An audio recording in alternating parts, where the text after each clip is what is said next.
So I'd like to bring back to the stage executive producer Matt Miller, our star Kendal Farr, and then I think we have another very special guest who's in one scene, but a very memorable scene, Macon Blair. Come on up, you guys. Thanks. How did you guys get to be part of this project? I should probably start because I was the earliest. First of all, thank you guys all for staying for the Q&A. That never happens, and that's awesome. And let me just get through. Thank you guys for coming out to Art House Theater Day as well. That's actually really, really important to us in supporting art house theaters like this one. Thank you to AFS for hosting the screening. All of it means so much to us, and a movie like ours could not exist without an audience like you guys.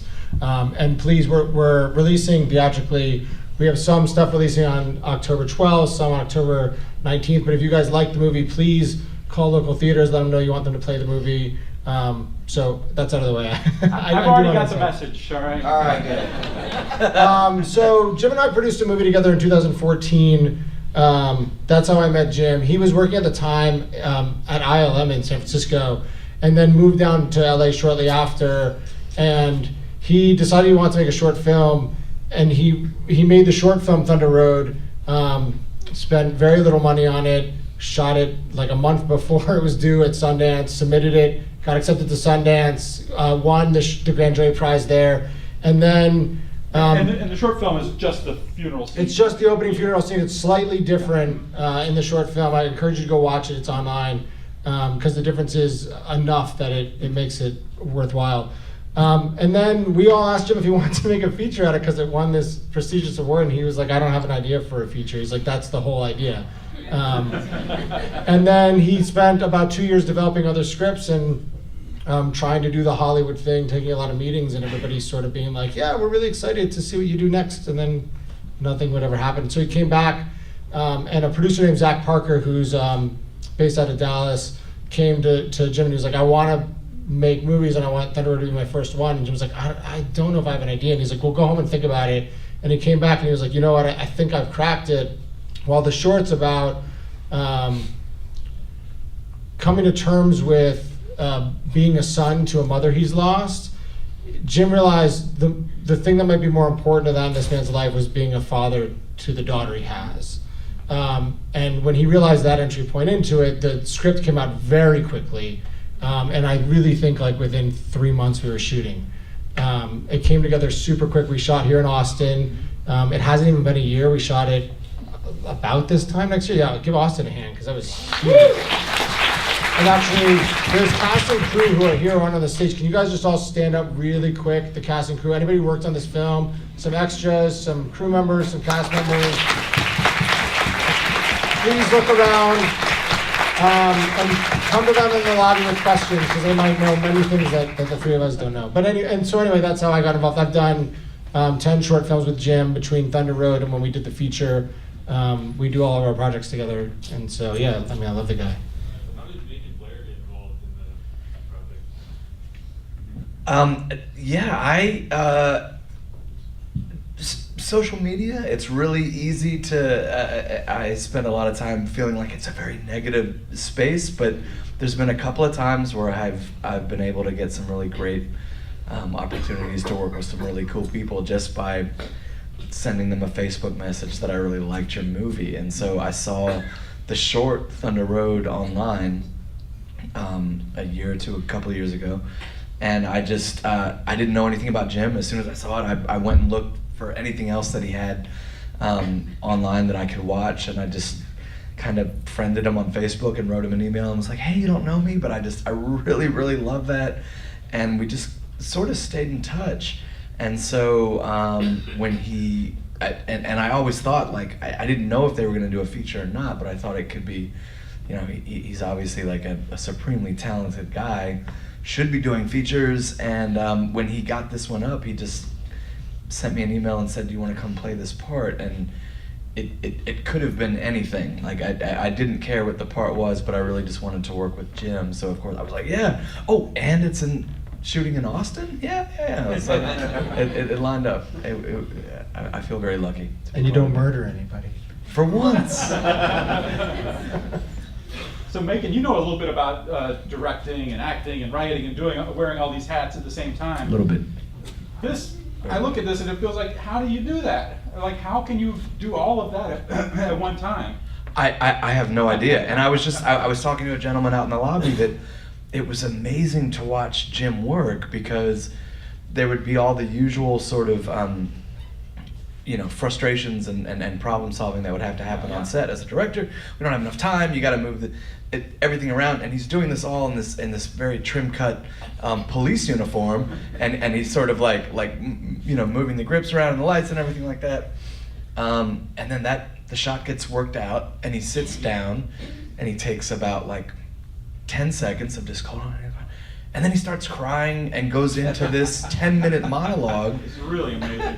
And then he would do it 5 or 6 times, and it was astonishing. And then the take's over, and he's like, okay, so and goes back to the sort of technical side of things, and it was just astonishing to watch. And it was very cool to watch him work. I think when you see a thing like that, you say, not only is wow, this writer, director, actor, but you also go, wow, these producers, these Precisely, producers for sure, who gave him the space to do that. So, and these performers who are so good that they were just right on it. And one of my favorite scenes that feels so honest and from the heart is the hand scene, because we realize it's this big moment. It's not a little thing, it's a big moment for this father and daughter. How did all that happen? Well, it was when I tried out for it, he showed me the scene, and I said, well, that's really cool, but he didn't tell me which one it was. And so we tried out a few, and then he taught me this one. And so in the scene, it's like the daughter is hoping maybe my dad won't be so bad after all. Maybe he's just needs to break out of his shell. And then they do it, and she's like, I'm disappointed. This is not how it's supposed to go. But then in the later scene, when they wake up in the morning, it's cool because they're in sync, and it's like the daughter is like, wow, I didn't know my dad could do this. And my dad is better than I thought he would be. And it's just fun to do. But Jim couldn't do it, actually. When Jim wrote the scene, he had no idea how to do it. And who taught Jim how to do it? Me. What's your distribution model on this? Because I remember at South by, you were getting meetings with everybody. Yeah, it was very helpful to win the jury award at South by, and we were courted by a lot of people. When we had conversations with them, what they wanted to do with the film, and they were very honest conversations. A lot of the distributors are past friends from other projects we've done. It was sort of a collective, where we think this film's going to fit in the marketplace, you guys can kind of put in those same places yourself. And then we, at the same time, were talking to the Sundance Creative Distribution Fellowship, and they offered us a grant for the ability to do that. And so we had some experience distributing before, and so we're using that grant. And then we also handled all of the sales rights ourselves, so we sold all the domestic streaming rights ourselves, we sold all the foreign rights ourselves. And so we came into that decision having already made all the money on the movie back. So it was a very easy decision. It basically was like, we can give it to somebody else, they can own it for 25 years, take 30% off the top, recoup their expenses, or we can have this grant, which we don't have to recoup that, and any money that we make goes in our pockets. And then we also felt that we had a clear strategy on how to bring it to audiences based on Jim's social media presence, our relationship with past theaters, having booked before. And so it was almost the only choice for us when we sat down and talked about it. And we've just had a ton of support from Art House Theater Day was not something we planned for, but it's been huge for us and really helped the film, and the press has been really loving towards the film, and that's helped a lot. So there's a lot of things that have worked in our favor, and a lot of that's just Jim as a person.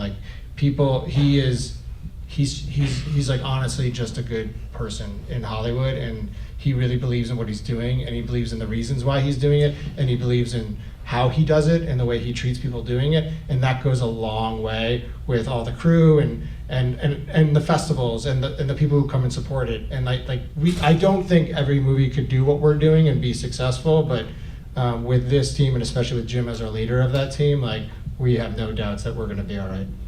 Yeah, it helps that it's a great movie. Yeah. So eliminate the middleman and move forward with it. Yeah. That's sort of a good strategy. So I want to thank everybody for coming. The movie's tremendous. If people want to help the film, does it help to get on social media and say, I just saw the greatest movie I've ever seen? Yes. Yeah. I couldn't help more. And it's called Thunder Road, and it's not the Robert Mitchum one, it's the new one? Yeah. I think the hashtag, it might be like Thunder Road Film. Yeah, okay. And that's also the website. Thunder Road Film and Thunder Road Movie also go to the website. That shows all the places that we're currently booked to play. All right, Kendal, any last words you'd like to say to the folks here before they go home? I just wanted to say thank you all for being here, and thank you for watching the movie, and thank you for taking your time to see this. Woo! Well, thank you. Thanks, everybody. Thanks for coming. Thanks so much, Kendal. That's great. Thank you.